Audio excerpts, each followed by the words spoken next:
Medical కాగితాలు అన్ని originals ఉన్నాయా మీ దగ్గర? ఇంటికి తీసుకురండి, పెడదాం. కాదండి, భోజనం పిల్లలకు సరిగ్గా పెడుతున్నారా?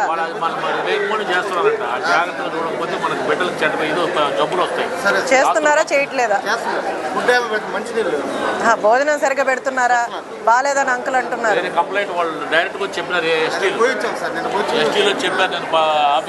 కంప్లైంట్ ఉన్నా నా నోటీస్ లో పెట్టండి, వచ్చి చెక్ చేస్తాను. డెవలప్మెంట్ లేకుండా మసీదుని, ఇక్కడ దర్గాని, పీర్ల చావడిని కుటుంబం అవునా? అదే ఏరియానా? నేను వెళ్దాం.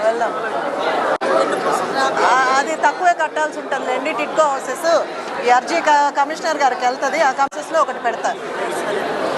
చెప్తే బాగుంటుంది. వెళ్ళి విజిట్ చేసి ఎన్ని ఇళ్ళు అయ్యాయండి అక్కడ ఏరియాలో. ఏ ఏరియామా? ఏ ఏరియా?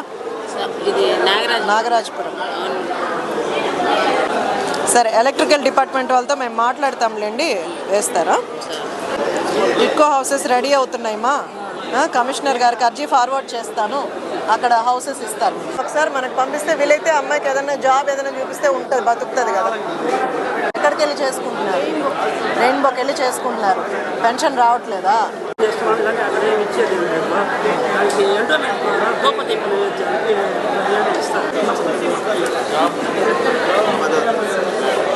గతంలో పాస్ పుస్తకాలు ఎలా ఉన్నాయో మీరు చూశారు కదా.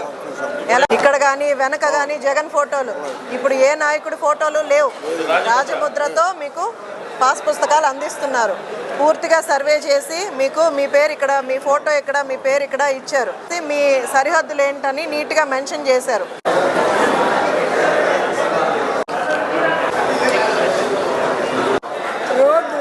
రోడ్స్ కోసం మున్సిపల్ ఆఫీస్ గుడి కోసం వాన వచ్చినా ఎండ వచ్చినా తొందరలో మా సమస్య లేడీస్ మెయిన్ అదే కదా. పిల్లలు చదువుకుంటున్నారు మేడం. విడా పెన్షన్ కానీ రేషన్ కార్డు కానీ ఏమీ లేదు మేడం.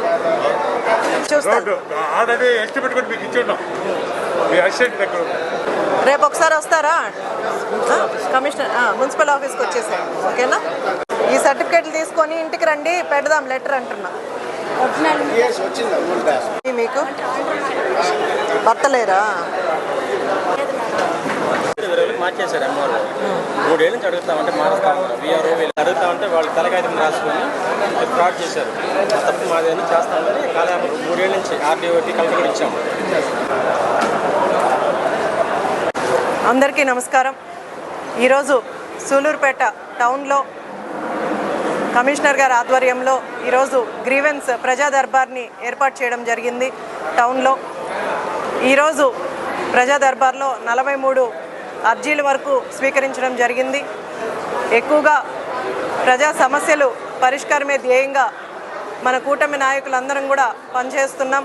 మన ముఖ్యమంత్రి వర్యులు శ్రీ నారా చంద్రబాబు నాయుడు గారు, అలాగే మన ఉప ముఖ్యమంత్రి వర్యులు పవన్ కళ్యాణ్ గారు, అలాగే మన యువ నాయకులు నారా లోకేష్ గారు అందరికీ కూడా ఒకే విషయాన్ని చెప్తూ వచ్చారు. ప్రజల సమస్యలు గతంలో సాల్వ్ అవ్వనివి ఎన్నో ఉన్నాయి కాబట్టి ఆ సమస్యల పరిష్కారమే ధ్యేయంగా ముందుకెళ్ళమని మా అందరికీ కూడా ఆదేశాలు ఇచ్చారు. ఆదేశాల మేరకు ప్రతి వారం శుక్రవారం రోజున మనము అటు పల్లెల్లో కానీ ఇటు టౌన్స్లో కానీ గ్రీవెన్స్ ఏర్పాటు చేసుకొని ప్రజా దర్బార్ పెట్టుకొని ప్రజల సమస్యలను తీసుకొని వీలైనంత తొందరగా సాల్వ్ చేయాల్సినవన్నీ కూడా సాల్వ్ చేసే దిశగా ముందుకెళ్తున్నాం. దాంట్లో భాగంగా ఈరోజు సూలూరుపేటలో టౌన్లో కూడా ఏర్పాటు చేసుకోవడం జరిగింది. ఎక్కువగా అర్జీలన్నీ కూడా ఇళ్ల స్థలాల కోసం ఎక్కువగా అర్జీలు వస్తున్నాయి. గతంలో మనకు ఈ సమస్య ఉందనే మన ముఖ్యమంత్రి వర్యులు టిట్కో హౌసెస్ని కూడా నిర్మించడం జరిగింది. 70% పూర్తయిన ఈ టిట్కో హౌసెస్ని గత ప్రభుత్వం పూర్తిగా ఆ 20% కూడా పూర్తి చేసి ప్రజలకు ఇవ్వకుండా ఆపేసిన పరిస్థితులు చూసాం. కాబట్టి ఈరోజు ఇళ్ల స్థలాల కోసం ఇల్లు లేక చాలా మంది కూడా ఇబ్బందులు పడుతున్నారు. ఆ ఇబ్బందిని ఈరోజు తొలగించడానికి మన ముఖ్యమంత్రి గారు ఉగాది లోపు త్వరగా టిట్కో హౌసెస్ వీలైనన్ని హౌసెస్ కూడా పూర్తి చేయమని కమిషనర్లందరికీ కూడా ఆదేశాలు ఇవ్వడం జరిగింది. ఆ మేరకు అధికారులందరూ కూడా పనిచేస్తున్నారు. సో త్వరగానే టిట్కో హౌసెస్ కూడా పూర్తి చేసి ఎవరికైతే లబ్ధిదారులు ఉన్నారో వాళ్ళందరికీ కూడా, అలాగే హౌసెస్ ఎవరికి లేవో వాళ్ళందరికీ కూడా కొత్త రిజిస్ట్రేషన్స్ చేసి అందరికీ కూడా ఇవ్వడం జరుగుతుంది.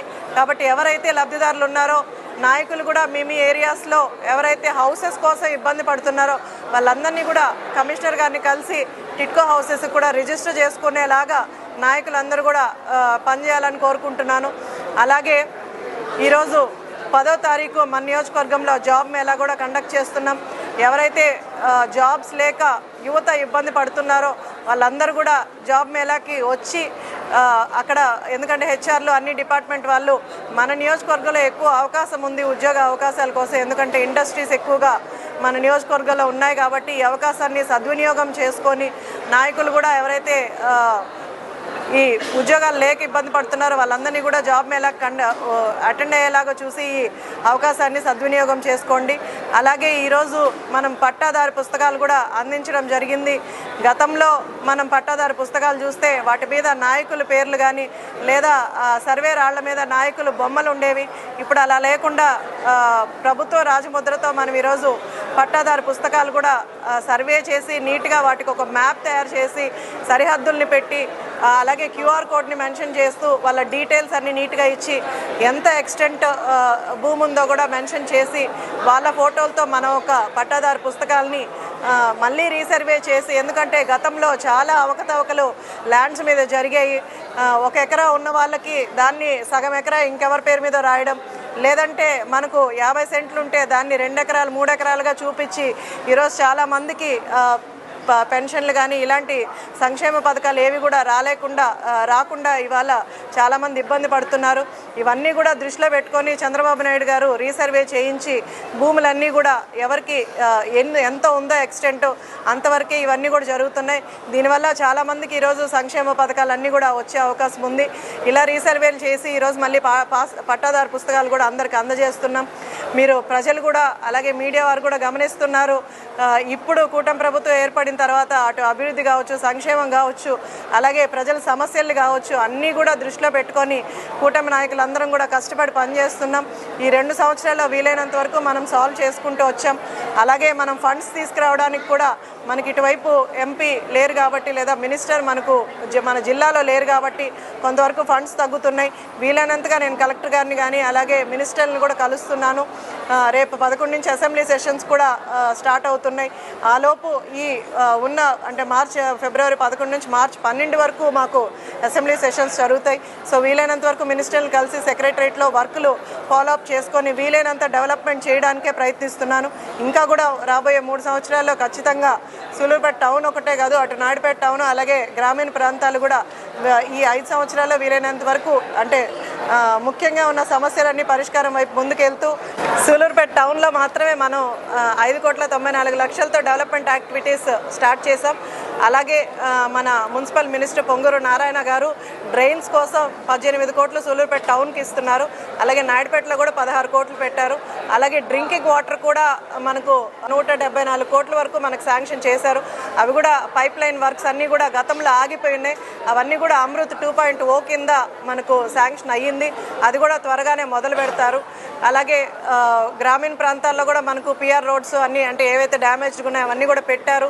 వీలైనంత తొందరగా ఫండ్స్ శాంక్షన్ అయ్యి ఇప్పుడు ఎలాగో బడ్జెట్ సమావేశాలు జరుగుతున్నాయి కాబట్టి ఎక్కువగా ఫండ్స్ తెచ్చుకొని మన నియోజకవర్గాన్ని కూడా అభివృద్ధి చేస్తాం.